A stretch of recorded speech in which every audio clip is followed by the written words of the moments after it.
Good afternoon, Louisiana, and welcome to Odds and Ends here for Monday, November 22nd. It is Thanksgiving week. It is quite possibly the best football week of the year, and it is here.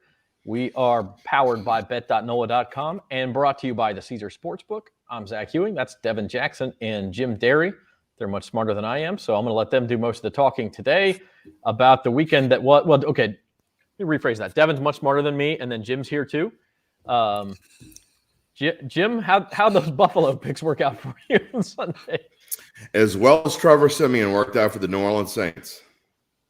Yeah, that's a pretty good analogy, although Trevor Siemian has had a couple of good weeks before that, which I don't know we can say the same for you. So Trevor Siemian hasn't had a good week in his life since he was born. You got him rolling his eyes already. The man graduated from Northwestern, man. How can you say he hasn't had a good week in his life? Oh, I'm sorry. He probably got a 30 on his ACT. Good for him. Yeah, all right. Devin, you're the smartest one here. Devin just kicked our butts in big bucks all over again. What are you looking forward to this week? Besides everything. Man, it's rivalry week in college football, so get to see a lot of those old ones renewed. So, a team that's not having a great season can ruin somebody else's season. So I'm very interested in that, although Oregon already got their season ruined. But also see if the Saints can bounce back. It's 3 straight losses now, and you're playing in front of Drew Brees now. It's you got to do something with that quarterback position. So I'm very interested to see what happens going forward for the Saints. And we will talk plenty of what's ahead. First, we want to take a quick look back at the weekend that was.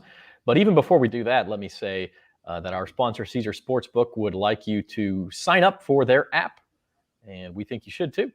Go to NOLA.com/Caesars. You can get your $100 free bet bonus. If you do it before mobile betting launches, you get that bonus. And you can be all set to go when mobile betting does go live, which we're expecting around the first of the year. So that's NOLA.com/Caesars. Feel free to drop us a comment, as Jerry did below. Hill staying with the Saints for 4 years. That is the news of the afternoon. Contract extension for Taysom Hill, a 4-year deal. I think it's base worth $40 million I saw, but it could be worth more than double that, up to $95 million, if he starts a certain number of games over the next 4 years, which at this point, we were just talking off the air, I don't know how likely that is, because if Taysom Hill was not going to be your starting quarterback Sunday with as poor as Trevor Siemian was playing, when is he? When is he ever going to do that? And we'll talk more about that as we go. But as promised, let's take a quick look back at the previous week, which ends tonight, by the way, with Monday Night Football. So Bucs and Giants. I'm all out of order here. This was actually a Monday night game last year in New Jersey, and it was a close game. The Bucs had to come right down to the end to win it. This year it's in Tampa. Bucs -11, over under 49.5. It's a big number, Jim. Are you laying it? Absolutely. I have a chance to have my first 10-win week in my NFL picks column against the spread, and I need Tampa to cover to do it, and I think they do. They're going to come in pretty ticked off. They're back at home. They've shown this year that they've been very good at home, especially against bad teams, and the Giants are certainly a bad team. And they do get Saquon Barkley back tonight, supposedly. They have a couple receivers back, but I don't think it matters. I think the Bucs will be highly focused and with a chance to begin to run away with the NFC South, and I think they will. Yeah, and they have been a different team at home, that is for sure. They're undefeated at home. I think they're 4-1 against the spread at home, 3-1 or 4-1. And on the road, they're like 2-4 against the spread. They're only a 500 team. Just have not been the same team. I will say, Devin, Saquon Barkley, as Jim mentioned, is back. Vita Vea is out for Tampa Bay. That may change the equation with the Giants running the ball. And does that change the equation for you overall? I don't think it matters much. The Bucs know that they have to get rolling. This is about the time last year that they got rolling and got hot entering the playoffs, and we know what happened then. So I think they'll be focused, ready to go. I think they'll still have a tough time running on the Bucs defense, because that's the one thing that they've been good at, is stopping the run. The pass defense obviously has been an issue, but in terms of stopping the run, they've been able to do so this season. So I expect Saquon to struggle. He just really hasn't strung together a consistent amount of games. Injuries have kind of plagued his career. So I expect him to have a decent night. It will probably break off one big run, but I think he'll struggle tonight overall against the Bucks front seven. Hey, if you like the show, drop us a like in Facebook or YouTube. Feel free to subscribe on YouTube as well, or drop us a comment, and your comment can be on the show. We're here with you for the next 40 minutes or so on odds and ends on bet.nola.com. Let's take a look at the week that was in college football. And Jim, you've watched this a lot longer than we have. This might have been the most nondescript LSU game of the past 20 years. I mean, they're playing a team you knew they were going to beat. It was never close, but they were never super impressive. It didn't really matter whether they won or lost anyway. It went late at night. It lasted till after 11 o'clock. I mean, I don't even know what to say about it. Looks like they got a lame duck coach who doesn't really care, and his players don't care, and they're going through the motions. And I think that's where we are at this point. And it is what it is. It didn't surprise me that it was very lackluster. They're just trying to finish out the string, and I'm not sure that they would beat anybody else in the SEC right now. I think they'd struggle with even a Vanderbilt right at this point. I don't think they care, and I don't think they're going to play like they care this weekend. Yeah, I mean, the crazy thing about that game is it could have been even closer. They stopped ULM on downs twice inside the 5. If ULM even gets one of those in, this game's coming down to the final minute. Yeah, I mean, you're struggling with a really bad football team. There's no other way to put who Monroe is. And so, but looking at the rest of this list, I got to say, I was a sucker. I took the bait. I didn't in real life, but I did with our Cargill picks with Oregon. I knew that line was, whenever there's a line is fishy, I usually take the other side, and I didn't this time. I took the bait. Same. I was exact same. And look, it doesn't surprise me that Utah won, but the fact that Utah just rolled over them shows that Oregon never belonged in the playoff picture in the first place, and how silly this is. But if it did one thing, it gave your Cincinnati Bearcats a chance to get in there now. And I honestly, I mean, you got to be. If you look at it, I don't really see a path where they don't get in unless they just completely get hosed, assuming they went out now. Yeah, I mean, they got to win out, and they have East Carolina on Friday, talking about Cincinnati, and then the difficult one is next week, the American Conference Championship game against Houston, who's a top 25 team. So that's not difficult. If they win out, you add another top 25 win. I mean, Houston's going to be 11-1. They're 10-1. They play UConn this week, so they're going to be 11-1. That is a good win. I'm not saying it's a top 10 win or anything. It's a good win if they can get it. Who else are you going to put in over them? Maybe if the winner of Oklahoma State also goes on to win the Big 12 championship, they could have an argument. It's tough to give Notre Dame an argument because Cincinnati beat them head-to-head. It sure looks like Cincinnati. Notre Dame's out, yeah. Yeah, I mean, it sure looks like Cincinnati is in if they win out. The only scenario would be the Big 12 winner. If the Oklahoma State could be a rematch, by the way. If Oklahoma wins, I believe it's a rematch. If Oklahoma State wins, then it could be Baylor against Oklahoma State next week. But the only other possibility is, and I think it's a slight possibility, is if somehow Michigan beat Ohio State in a very narrow victory, I could see them with some kind of goofiness putting Michigan and Ohio State in there. The only thing that I can predict with any certainty is goofiness in this whole thing. It will be. Yeah. So I mean, put it this way: no matter what happens, for them not to get in, they would have to get completely hosed. And I'm not saying that won't happen because we've seen teams get hosed before. And again, I'm not going to go into the whole "it's about money" thing, but it's all about money. But it would have to be something real. It would have to be egregious. And we'd be laughing and not laughing, I guess, but we'd certainly be talking about it for a while. Devin, give us your take on some of these games. Some super impressive performances. We talked about Utah, but obviously Ohio State beating Michigan State 49-0 at the half. And then Clemson also looks like they're playing like a top 10 team. I mean, Wake Forest is 9-1, and Clemson just took them to the woodshed. Yeah, it was.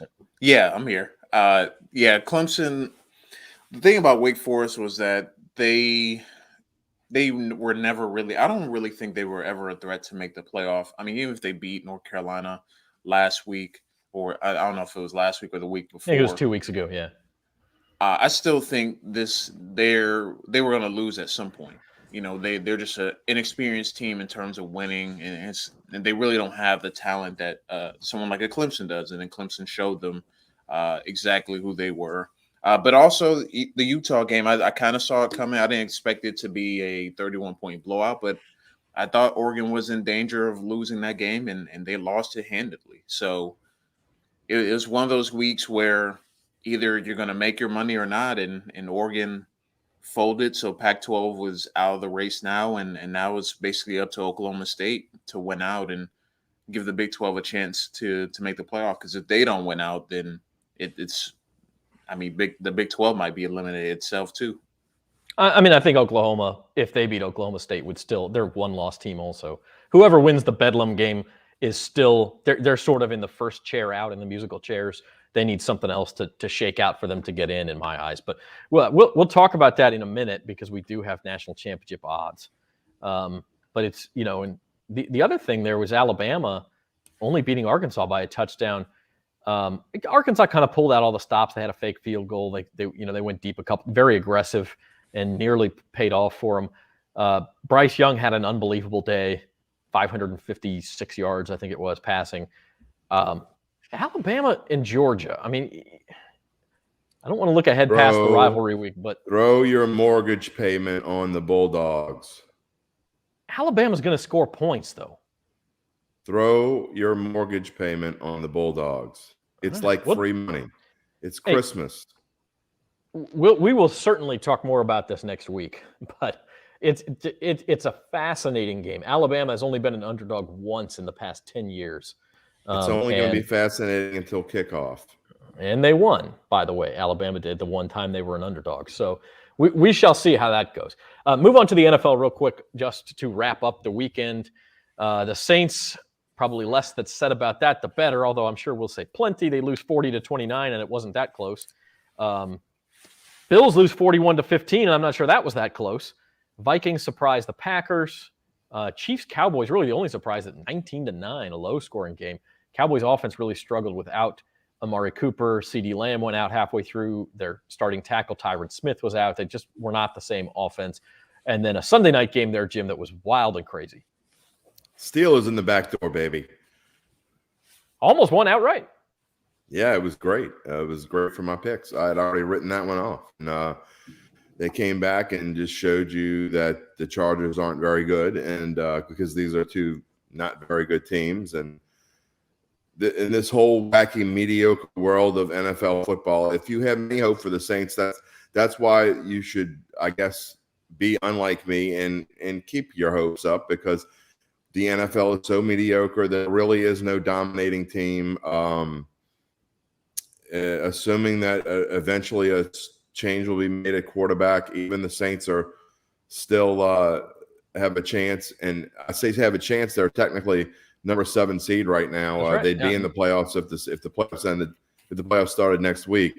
But there's 7 weeks to go. They have a long, plenty of time to screw it up.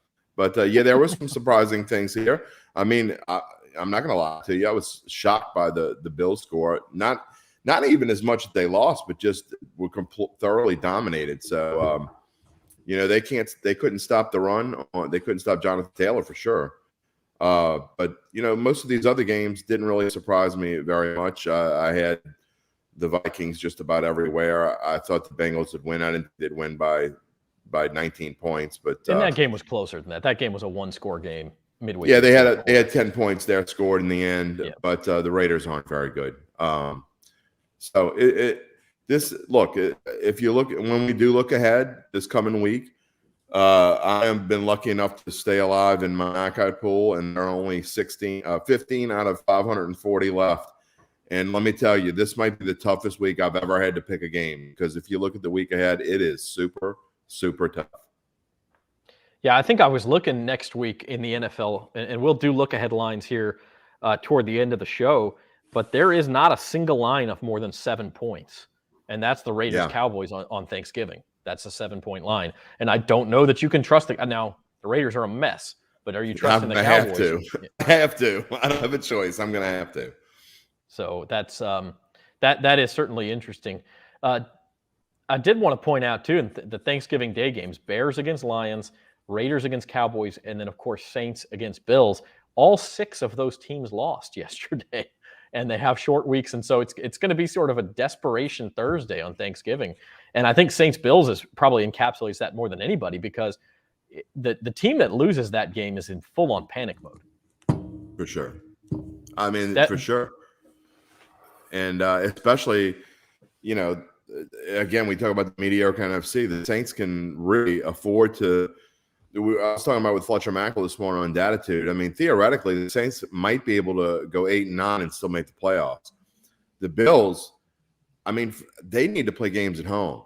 They need to play games at home in the playoffs, and they're in serious danger now of a surging Patriots team that has now taken the lead on them in the NFC East. I mean, the AFC East. And, I don't know if this Patriots team is going to slow down anytime soon. So the Bills are going to have to step up their game a little bit. Yeah, and by the way, the Bills host the Patriots right after this, the following week. It's a Monday night game, so they actually kind of get a mini bye there, a little advantage for the Bills. But they host the Patriots. They still play them twice, so that division's still up in the air. But you're right, Jim. Let's bring it back to us. I mean, we can talk about the Saints for a minute. 9-8 is going to get you in the playoffs in the NFC. I'm pretty certain of that if you look at the landscape. Right now, the Saints are the 7th seed, as you mentioned. They're actually tied with the 49ers at 5-5. They would have the tiebreaker if the season ended right now on strength of schedule. But you have a whole bunch of teams. You have the Eagles, who are just, I think, 5-6. You have Minnesota's the 6th seed now. Am I right in saying that? Yeah, I think that's right. They're also 5-5, and so they're in it. I think we can bury the Seahawks at this point, but the Panthers are still in it. The Falcons are still in it. I mean, it's like you read some of the teams that are still in it, like Washington. These are bad teams, but a couple of them are going to get in, and the Saints could be. If we said before this stretch, the 2 road games in Tennessee and Philly, and the 2 tough home games with Buffalo and Dallas, if they could go 2-2 and hold serve, they're going to be okay because the schedule gets a little lighter. Well, they lost 2, but I'm actually at the point where I think if they can just split the next 2 and go 1-3 in those 4 games, they're still okay, because you still get the Dolphins down the stretch. You still get the Jets. You still get the Panthers again, the Falcons again. Their last 5 games, you got to play at Tampa, but other than that, they're very manageable. And so the Saints, Devin, they're not in desperation mode just yet, but they do need to start winning. Well, they have to figure out something on offense, because I don't even think it's just about winning the games. It's about getting something going offensively. I mean, you can go in and beat a Dallas, go and beat a Buffalo, but if your offense does the same thing they've been doing the past month and a half, you're not going to get very far in the playoffs anyway. So they have to figure out, and that I think they'll be able to make the stretch, but it's like you have to make a decision on, because it just feels like when they're out there with Trevor Siemian, I'm not trying to like put him down or say he's not great or anything. I'll do it for you, Devin. I was going to say, Jim will do that in a second. Yeah. But it just doesn't seem like the team has any energy when he's out on the field, that kind of matters, to offense, that you got a bunch of guys that are kind of playing out of position. I mean, the receiver group, a lot of these guys don't expect to be number 1 receivers. And, the tight end position as well. Troutman actually had a solid game yesterday, but something has to change with the offense. And, whether or not it's going to be Taysom, whether or not it's going to be Ian Book or whatever they decide to do, I think before they can think about, the scenario, playoffs, et cetera, they have to figure out their offense, because the defense is just getting gas from being out on the field 3/4 of the game every single game. Jim, we had a mini argument, I guess, via text yesterday, where I said, listen, you said Sean Payton's stubborn. He's going to do what he does no matter what. I said, okay, fine. You're reading my mind. But he is going to play the quarterback who gives him the best chance to win, is he not? I mean, he's not stubborn to the point of wanting to lose games. So it has to be the case then, logically, that Trevor Siemian is who he thinks gives the Saints the best chance to win a game. What I'm about to say is absolutely going to rile you up, and I can't wait to see your reaction to this. I'm not sure he wants to win. I got to be honest. Did you watch yesterday? You're losing by 14 Not for long. points. Not for long. You're losing by 14 points. You actually make some kind of fluke comeback. I'm not even sure how they did it, to be honest. They've done it 3 weeks in a row, really. I mean, I have to go back and watch the game. game. Well, here's the thing. It's not just they actually were back in it. You're talking about 10 minutes to go, and you're only down by 2 touchdowns. They get down into position to where they can make it a 1-touchdown game. It's 4th down and I believe 9 at somewhere 20-something yard line. And he kicks a field goal. It made 0 sense. You know what that screamed to me? I don't want to win this game. So this was after we were texting. I wanted to say, I don't know that he wants to win. Why would it makes no sense that he doesn't want to win. But there's something going on. He keeps playing this guy who is an awful quarterback who gives this team no chance to win. And then he does silly things like kick field goals when you need 2 touchdowns. Yeah, well, and that is more illogical than the Tennessee decision to kick the field goal when you're down by 11. I mean, you had a better chance against Tennessee, and so that one riles me up more. You might be right. That doesn't honestly. I'm not even angry at that take because it explains a whole lot if he doesn't want to win, right? Like, I don't know why that would be. It's not like they're going to be top 5 draft pick next year, even if they lose out. The week before, they're on 4th and goal to 1. Sean Payton would never, ever, ever, ever kick a field goal there, ever in the past 15 years. I've watched him for 15 years. He would never kick a field goal there, even if he was only 20% sure he would make the touchdown there. He would go for the touchdown. Always. He's the one that says, if you can't get a yard, you don't deserve to win. And for them to kick a field goal in that spot last week, 2 weeks ago, and then yesterday, do what they did yesterday, it makes no sense. So there's only one explanation. For some unknown reason, he's putting it he would never leave Trevor Siemian in at 27-7 at halftime. Ian Book wasn't dressed out, and I didn't even know this till Devin told me, but he wasn't dressed out. So which means that Taysom Hill had to be ready to go play the game because you don't know if Simeon's going to get his leg busted or whatever, and you have to play Taysom for potentially an entire game. If it happens in the first quarter, it means Taysom was ready to go. So if Taysom's ready to go and you don't make the switch at 27-7, and then you kick field goals when you need to have 14 points late in the game, there's only one explanation.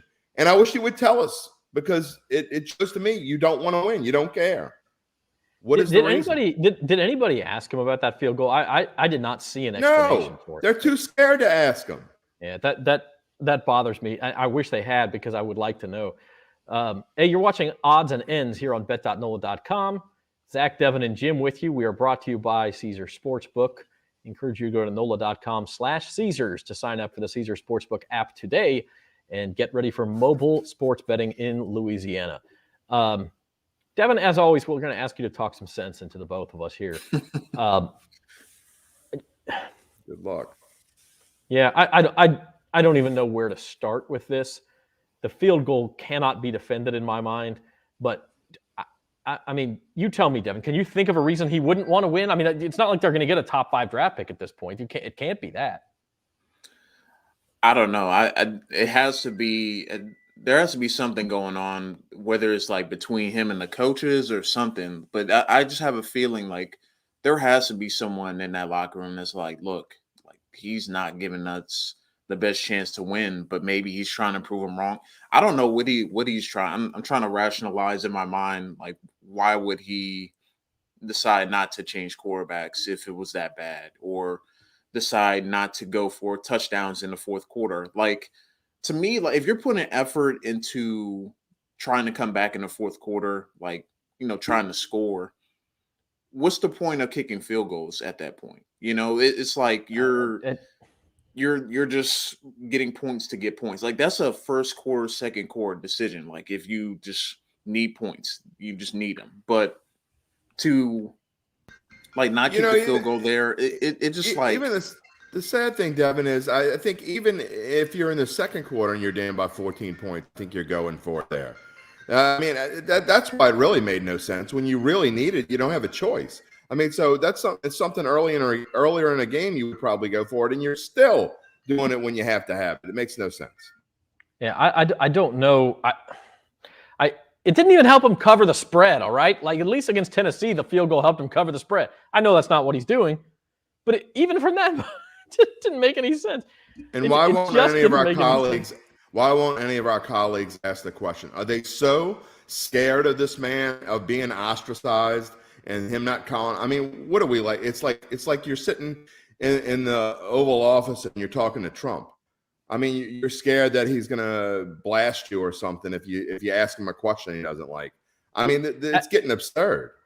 At least with Tennessee, you know what his argument is. Okay, got us within one possession. That was my focus. I don't agree with it. We went over this last week. I think it was stupid, but at least you have that argument. You don't have an argument this week. It got us within 11 points with 8 minutes to go. We were going to get the ball back and score 11 points on our last possession.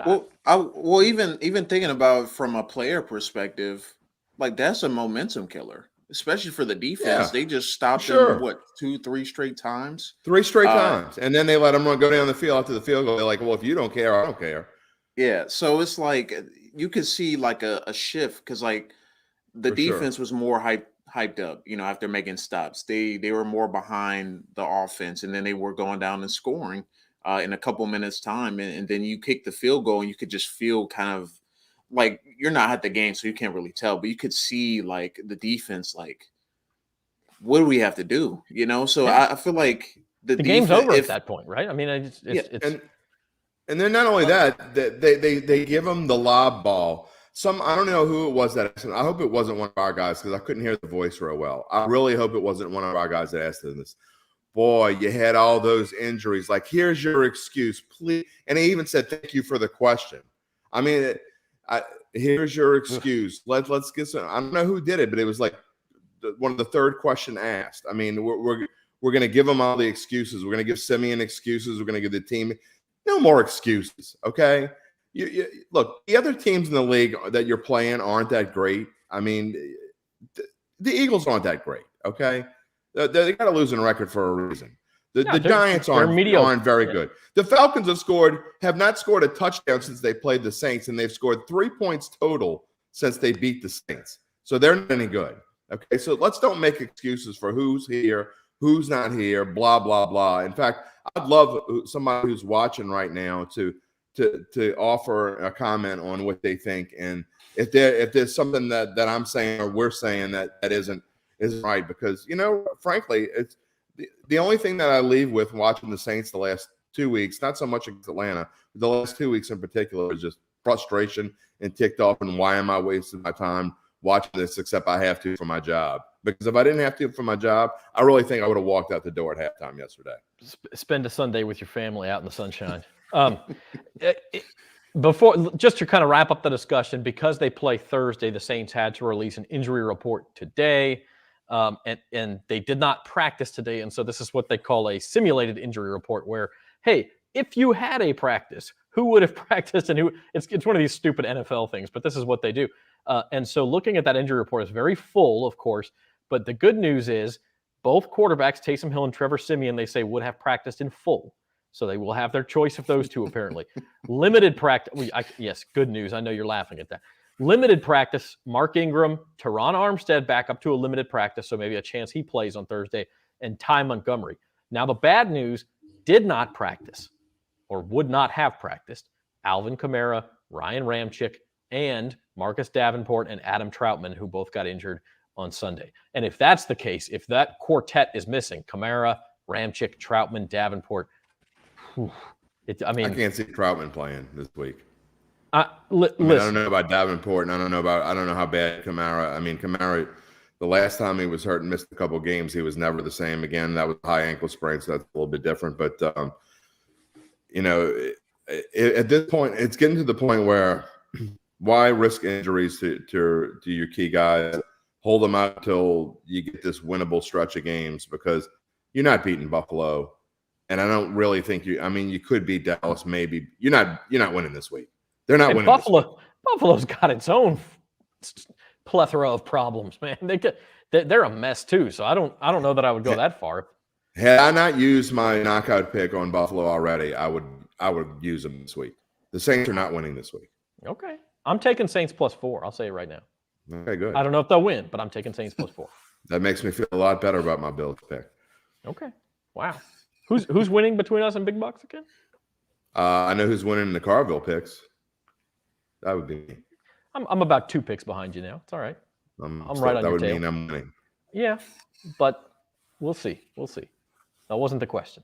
All right, let's move back to college just for a minute. I do want to look at the CFP Championship odds, which we're coming down to. There's really only 8 teams that can win this thing at this point, and those are the 8 teams listed here. Georgia, no change from last week. The number you see in parentheses is what it was last week. So Georgia's still -120. Ohio State has moved into number 2 position. They're at 3-1. Alabama now 4-1, and then of course it drops off after that. Cincinnati looking like the most likely to get into the playoff, but they would have to most likely beat Georgia and then beat the Ohio State. Actually, Cincinnati could be the number 3 seed, actually, if we're thinking about it. It could be Georgia, Ohio State, Cincinnati. And so Cincinnati would have to beat Ohio State and then beat the Georgia, Oklahoma winner, or whoever it might be, Georgia, Alabama winner, whoever ends up in that 4 spot. And so then you get into the long shots. Odds, interestingly enough, Michigan's odds dropped from 40-1 to 50-1. I'm guessing that's just because Ohio State looks so good and Michigan's got to get through them. And then odds improve for both Oklahoma State and Notre Dame. But what do you make of this? It's setting up perfectly for them. When people wondered, I mean, Cincinnati, Alabama, they can leave Cincinnati at 4. If Alabama loses narrowly to Georgia, they can leave Alabama at 3, which is what they want to do. They want Alabama and Ohio State to play. They want Cincinnati, Georgia. They could hype the rematch from last year's great game that wouldn't be a great game this time. So it's really kind of setting up perfectly. You leave Alabama at 2. So I think that's what's going to end up happening. Now, if Alabama gets blown out, you're not going to have a choice. You're going to have to move them before. But it's kind of working out the way they want it to work, which is usually what happens. I think if Alabama gets blown out, they're out of the playoff and the Big 12 winner gets in, if the Big 12 winner has only 1 loss. What gets real interesting is if Alabama gets blown out and the Big 12 winner has 2 losses, then Georgia, Ohio State, Cincinnati, or Georgia, Ohio State, or Michigan and Cincinnati are all in. And then the question becomes, who the heck gets the 4 spot? Is it 2-loss Alabama? Is it a 2-loss Big 12 champ? Is it a 2-loss Michigan who lost to Ohio State? It's Alabama. It becomes. I mean, if they get blown out by Georgia, you're going to make them play them. What define blown out first off? 3 touchdowns. Okay, that's fair. Yeah, I think they still get in. It's Alabama. And so you think that if Georgia beats Alabama 35-14, that are you asking me what I would do or what they would do? No. I'm asking you what I think that they would do, because it is goofy. But Alabama has to lose by they have to not only lose by 3 or 4 touchdowns, but they have to look like they deserve to have lost by 5 touchdowns to not get in. Is it so goofy that you would then have Georgia and Alabama immediately play again? Because it would be 1 versus 4. They'd be playing again. And people would watch it. It still gets money. Well, people are going to watch it. But I will say this, though, and I'm sure Devin will speak to this, and especially on Thursday. But I'm not so sure Alabama's going to win this week. TJ Finley ain't beating Alabama, man. If it was Bo Nix, I'd give Auburn half a chance, because Bo Nix occasionally looks like Johnny Manziel, like once out of every 5 weeks. TJ Finley doesn't have the experience level to do that. I don't think. Devin, what about you?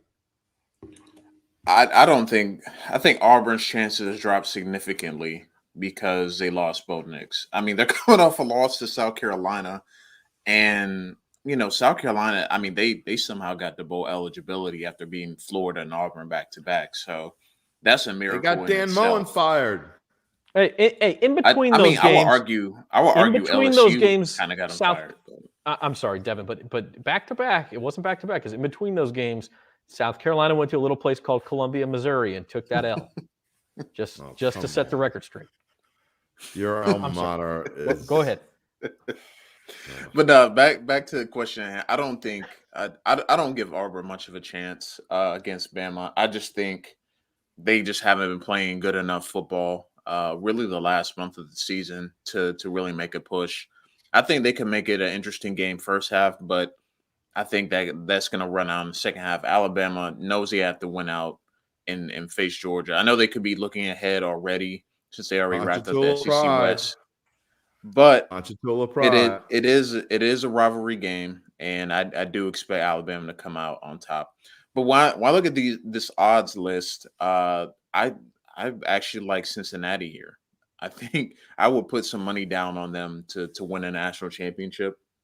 Whew. Because I think we have seen such craziness this year. I know Georgia has been outstanding, but it just feels like one of those years that we think we have everything figured out, and then all of a sudden, a team that we didn't expect to wins the championship. And Cincinnati's starting to turn it on at the right time. You know, they blew out a decent SMU team on Saturday, and if they continue to do so, I mean, I would not want to face Cincinnati in the first game. I honestly think if it ended up being Georgia, Alabama, Ohio State, and Cincinnati, I think Cincy may give Georgia the hardest time. I agree. Look, Georgia would win, I think, because it's difficult when you play a team that plays your style, sort of this grinded out defensive ball game, and they're just more talented than you. But it would be difficult for Georgia to win that game by 30 points or whatever. I mean, they would have to grind it out 24-13 or something like that. You know, they just have to sort of like be tougher than, and I think they are tougher than Cincinnati. I think they'd win, but it would not be easy. Just like it wasn't easy in the Peach Bowl last year. Now, this Georgia team is better than that, but it would certainly be an interesting matchup. Let's look ahead to the last week of the regular season here in college football here on Odds and Ends. This is lucky week 13, Thanksgiving week, rivalry week. Starts on Thursday with the Egg Bowl. Little surprise, Mississippi State is the favored team in the Egg Bowl by a point. I believe that game opened up as a pick, and it's moved 1 point in Mississippi State's direction. But that'll be fun. If the Saints start getting blown out by the Bills, you have something to flip the TV to on Thursday night for sure. Then on Friday, Cincinnati at East Carolina. Cincinnati minus 13.5, trying to complete the unbeaten regular season. And then on Saturday, of course, the big rivalry games, Ohio State catching 8 points or laying 8 points. Alabama minus 19.5. Oklahoma State minus 4. And this is a game that opened at like 1.5. And it's just the steam has just been going toward the Cowboys hard, all the way up to 4 points. And then finally up at the top, you see A&M just less than a touchdown favorite at Tiger Stadium. Yeah, when I look at this line, I just feel like that Oklahoma State game is a trap. Because as much as Oklahoma State has looked good this year, for whatever reason, whenever they play Oklahoma, they just forget how to play football effectively. And this happened like last year, and then even the last couple times Oklahoma State was kind of hyped into the game. They just got blown off the field by Oklahoma. Like I don't know if that's still going to hold true on Saturday or not, but I don't know if I would take Oklahoma State. This seems like take Oklahoma early in the week and just run with it, because I just do not feel confident that Oklahoma State is going to beat Oklahoma by 4 more points. It just does not feel like that type of game. I just don't think Oklahoma's any good. I think they're lucky to be 10-1. They got beat pretty badly by Baylor. They were lucky to beat Texas. They were lucky to beat, well, I don't know about lucky, but they had to really fight off Tulane. I understand they changed quarterbacks. They were lucky to beat Iowa State. That was a strange game where it's tied right before half. I don't know if you guys saw that. Iowa State is in field goal range in the last minute of the half, and then a sack fumble. And instead, Oklahoma gets a 60-yard scoop and score instead, and they go into the locker room up by a touchdown, and that decided the game. Really, I just don't think Oklahoma's any good, Jim. I agree. I don't know who I'll take here yet, but I don't think they're good either. But I also agree with Devin. I don't know what it is about Oklahoma State saying those red helmets with the OU on it that just scares them. But to me, I look at this thing, and you get about one real true gift, I think, every other week or so in college football, and there are 2 of them on this list, in my opinion. I think Texas A&M and Ohio State, if you need to buy Christmas presents for your kids, then take whatever whatever money you were going to take to buy those Christmas presents. And no, I'm kidding about that. Don't do really that. do that. Don't do that. Don't really do that. But I joke, but I'm not kidding about, to me, I think A&M and Ohio State are some of the easiest favorites you're going to see this week. Why Ohio State is only laying 8 at Michigan, who just Jim Harbaugh can't beat a good team. I mean, he just can't beat a top 10 team. And Ohio State has got a point to prove. They've been proving it the last few weeks. And I think they're going to go at Michigan and do it again. And just, I mean, they're going to do what they do against Michigan. That's a tough one. That's a tough one for me. LSU just doesn't care. Texas A&M is liable to win that game by 3 touchdowns.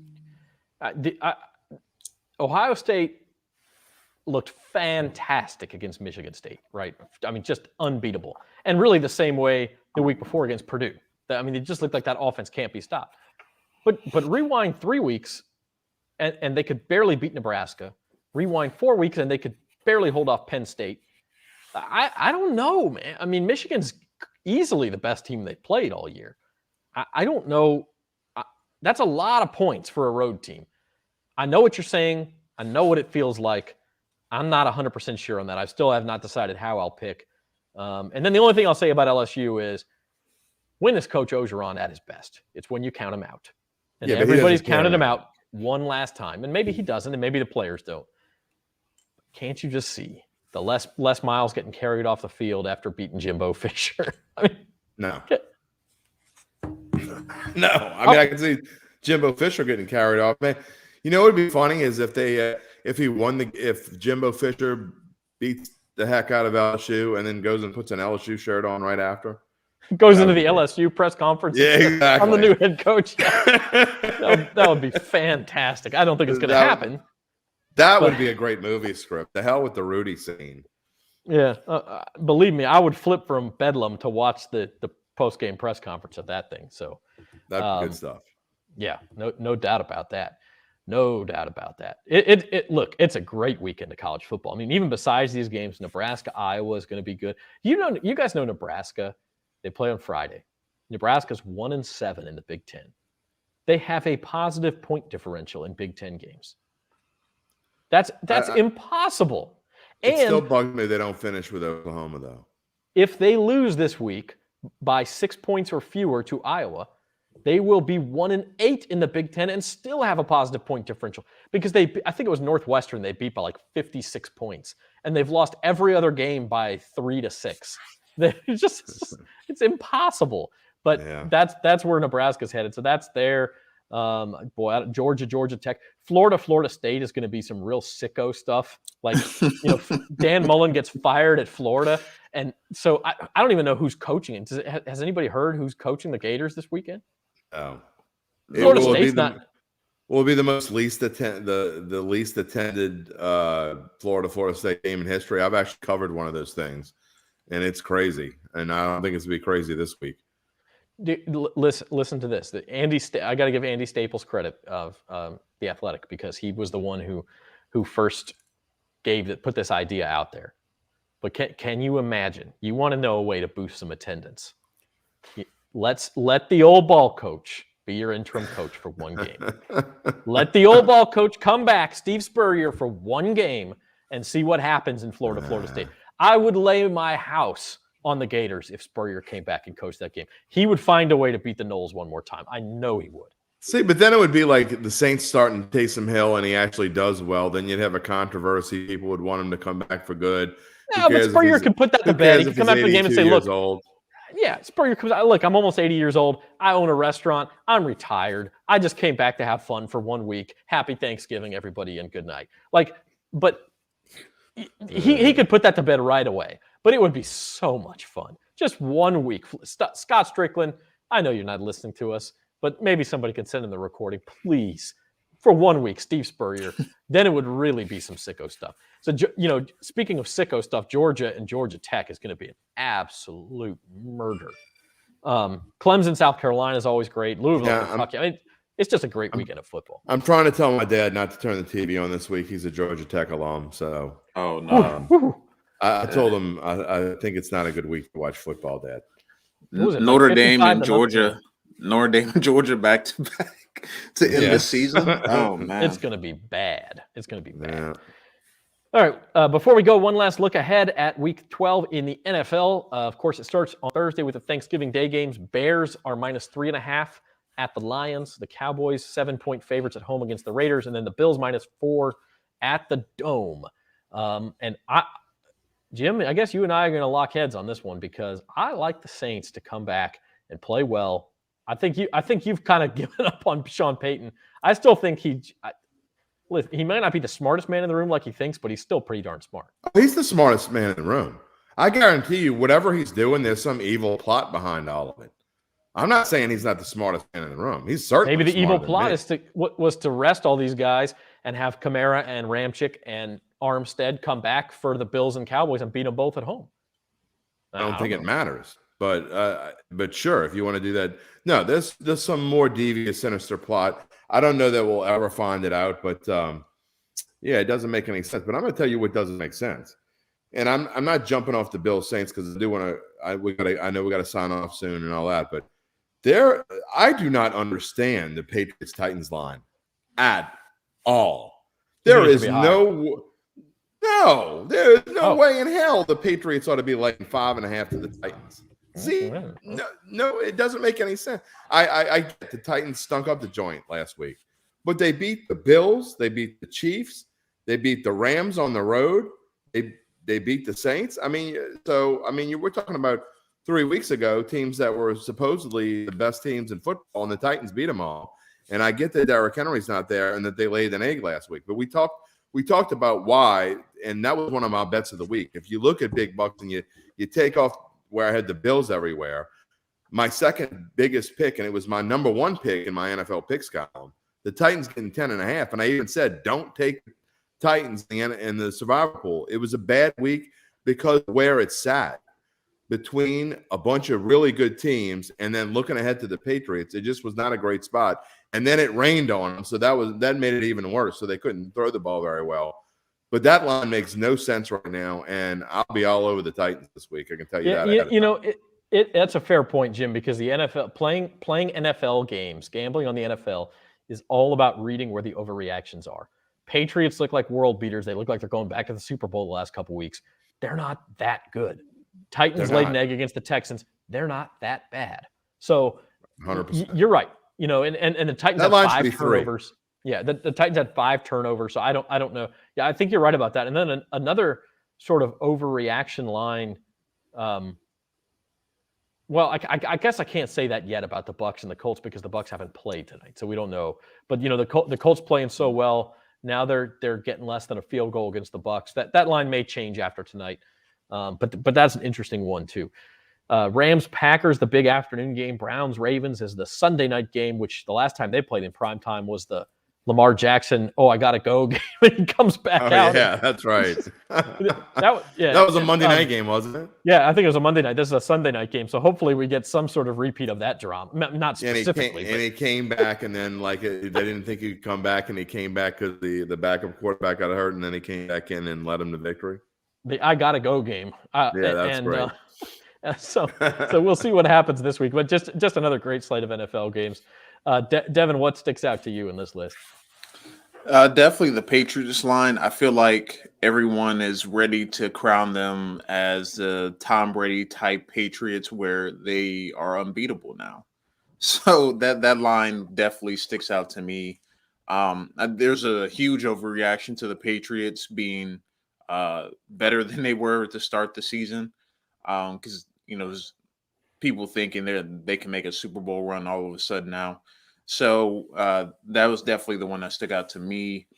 And then the Bills and Saints line. I don't know if I would actually touch the line. I'd probably take the over in the game. I think it's at 46.5, I think, or something like that. I can't remember. The Saints have had the Saints have had 3 or 4 overs in a row. They've also I'm taking over. They've had some unders they've had some totals that were really kind of skewed, almost gifts. What scares me about taking the over in that is I'm not sure the Saints are going to score all that much because they're not going to do what they've been doing. And if they dig themselves a hole, they're not climbing out of this one. They're not going to score garbage points against this team because they're going to be ticked off. The Bills are also facing some of the same cover 2 shell defense the Chiefs got and frustrated them. And it's frustrating Josh Allen. They've had some explosions, but the Bills are not the offensive juggernaut that they've been all year either. But anyway, Devin, you were saying.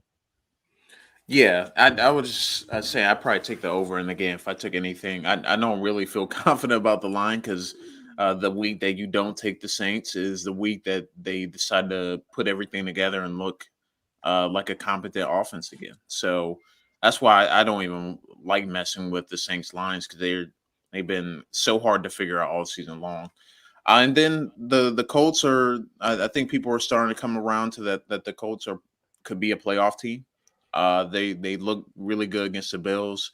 They kind of figure out their recipe for winning, and that's running the ball with Jonathan Taylor. So as long as Carson Wentz isn't throwing the ball 30, 40 times, I think they can be okay and get some wins they're not supposed to like yesterday.